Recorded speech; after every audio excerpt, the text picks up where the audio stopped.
Opisyal nang nagsimula ang tag-init ayon sa Pag-asa, pero ang init ngayon hindi raw singtindi ng ating naramdaman noong may El Nino. May report si Dano Tingkungko. Sige sa paglangoy ang mga bata de salbabida. Ang ilan nagpiknik pa. Pero hindi ito sa beach resort, kundi sa likod lang ng isang bus terminal sa Navotas. Ang katabi ng mga nagsiswimming. Basura. Dito naman kami namamasyal pagdating sa umaga nag-aerobic tapos naliligo yung anak ko dito. Dito medyo presko na tapos libre pa. Masisisi mo raw ba sila ngayong ubod ng init? Ngayong araw nga idineklara ng Pag-asa ang pagwawakas ng amihan season. Simula na raw ang panahon ng tag-init. Hindi naman po ito isang bagsak po na mangyayari. Gradually, iinit na po ang panahon, mawawala na po itong tinatawag natin na amihan.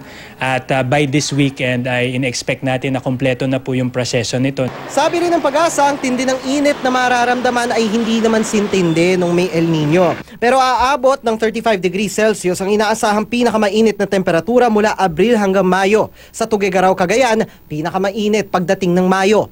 Pero malayo ito sa mga temperatura noong 2016 kung kailan naitala ang 39.4 degrees Celsius sa General Santos City. Asahan din daw na mas mababa ang init factor, humidity o alinsangan. Usually pag kasagsagan naman ng tag-araw, doon sa mga areas inland, mas mababa yung init factor kumpara doon sa mga areas na malapit po sa dagat and sa southern ng portion ng bansa natin. Pero paalala ng DOH, lalo na sa pabago-bagong panahon. Whether it's from mainit to malamig, o malamig to mainit, or tagulan to tag-init, we are seeing rise in the number of upper respiratory diseases, yung sipon, ubo. And the best way to protect ourselves and to protect other people also is by courteously covering your mouth.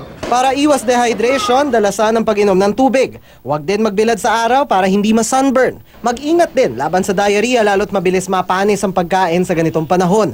Para naman iwas sore eyes, palagian ang tamang paghugas ng kamay. Dano Tingkungko, GMA News.